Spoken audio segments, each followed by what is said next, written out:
اور اس ایک رات کی عبادت اللہ نے 80 سال سے بڑھ کر کی. اسی لیے جب یہ رات آئے تو اس میں مغرب کے بعد غسل کرنا سنت ہے. بعد مغرب حضور علیہ السلام کا معمول ہے کہ اللہ کے حبیب صلی اللہ علیہ وسلم بعد مغرب غسل فرماتے تھے. اس کے بعد آقا کریم صلی اللہ علیہ وسلم مسجد میں عبادت کرنا اس رات کو پسند کرتے تھے. گھر میں بھی کر سکتے ہیں، لیکن بلکہ صحابہ کرام تو شب قدر میں نئے لباس کا اہتمام کرتے تھے، نئے کپڑے وہ پہنتے تھے شب قدر میں. کچھ صحابہ تو ایک ہی لباس سلا کر رکھے ہوئے تھے، جیسے حضرت انس ابن خزیمہ وغیرہ، کہ یہ حضرات اسی رات میں وہ لباس پہنتے تھے اور پھر کسی وقت اس لباس کو استعمال نہیں کرتے تھے. آقا کریم صلی اللہ علیہ وسلم سے پوچھا گیا کہ یا رسول اللہ، اگر ہم شب قدر پائیں تو اس میں سب سے زیادہ کون سی عبادت کریں؟ اللہ کو اس رات کون سا عمل سب سے زیادہ پسند ہے؟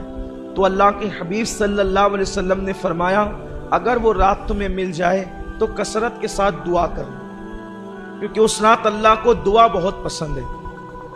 حضرت اماں عائشہ صدیقہ نے پوچھ لیا، یا رسول اللہ دعا تو کریں، کون سی دعا زیادہ کریں، وہ بھی سکھا دیں. تو آقا نے فرمایا کہ یوں کہو، اللہم انک عفو کریم تحب العفو فاعف عنی. اللہ تو عفو ہے، تجھے معاف کرنا بہت پسند ہے، سو تو ہمیں معاف فرما دے. اس رات توبہ کرو کثرت کے ساتھ، ہو سکے تو صلاۃ التسبیح کا اہتمام کرو، ہو سکے کچھ نوافل پڑھو، اور جب رات کا آخری پہر آ جائے تو پھر دعا میں مصروف ہو جاؤ، اور ہو سکے تو سحری تک دعا کا اہتمام کرو. کیونکہ یہ رات جاگنا اپنے مقدر کو جگانا ہے. جو اس رات کو جگ گیا وہ 80 سال عبادت میں آگے ہو گیا. اور خاص طور پر بہت اہم بات عرض کرنے جا رہا ہوں، جتنی عبادتیں بھی آپ کرتے ہیں اللہ اس کو قبول کر لے تو اس پر انعام کیا ملتا ہے؟ جیسے کسی نے حج کیا تو حج کرنے والے کے سارے گناہ معاف ہو جاتے ہیں، وہ ایسے پاک ہو جاتا ہے جیسے ابھی اپنی ماں کے پیٹ سے پیدا ہو. اسی طرح جمعہ کی نماز پڑھ کے جانے والا ہفتے بھر کے سارے گناہ معاف ہو جاتے ہیں. اسی طرح رمضان شریف کے روزے رکھنے والا گزشتہ رمضان شریف اور اس رمضان شریف کے درمیان جتنے گناہ کیے تھے اللہ سب معاف کر دیتا ہے، سارے گناہ معاف ہوتے ہیں. لیکن شب قدر کی ایک انفرادی خصوصیت یہ ہے جو حج میں بھی نہیں ہے، بڑی ذمہ داری سے عرض کر رہا ہوں، جو حج میں بھی نہیں ہے، جو رمضان شریف کے روزوں میں بھی نہیں ہے. اگر کسی کو شب قدر مل گئی تو انعام کیا ملتا ہے؟ آقا فرماتے ہیں اگر کسی کو شب قدر ملے اور وہ اس میں عبادت کر لے تو اللہ انعام کیا عطا کرتا ہے؟ جتنے گناہ کیا ہے وہ بھی معاف کر دیتا ہے، اور جو ابھی کیا نہیں ہے کرنے والا ہے اللہ اس کو پیشگی معاف فرما دیتا. کتنا بڑا کرم ہے. لیکن شب قدر ملنا چاہیے، اور وہ متعین نہیں ہے، لیکن ہم تو بس اللہ پر امید کرتے ہوئے جو ہے وہ شب قدر میں عبادت کرتے ہیں.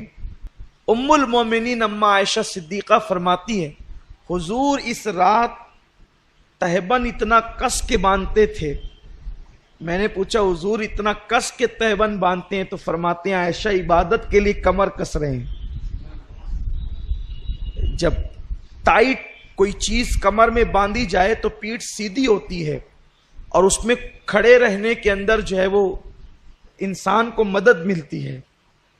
تو ایک تو عرفن ہے کمر کسنا، اور ایک تو حقیقتاً ہے کہ کہتے ہیں نا کہ میں نے فلاں کام کے لیے کمر کس لی ہے، یعنی اب یہ کام کر کے ہی رہوں گا.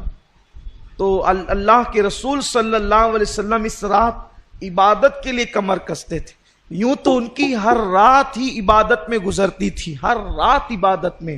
بلکہ اللہ فرماتا ہے، ابھی آپ نے سنا نا، یا ایھا المزمل قم اللیل الا قلیلا، اے میرے محبوب، اے جھرمٹ مارنے والے پیغمبر، آپ پوری رات عبادت نہ کیا کریں، کچھ سو بھی جایا کریں. یعنی جس کی عبادتوں کو دیکھ کر خدا فرماتا ہے کچھ آرام بھی کر لیا کریں، تھوڑا کچھ آرام بھی کر لیا کریں۔ عبادت کا اتنا ذوق تھا، لیکن اتنی عبادت کرنے والے رسول شب قدر میں اور زیادہ کرتے تھے۔ فرماتی تھی اماں عائشہ کہ حضور علیہ السلام سال بھر جتنی عبادت کرتے تھے اس سے زیادہ کثرت کے ساتھ میرے آقا شب قدر میں عبادت کرتے۔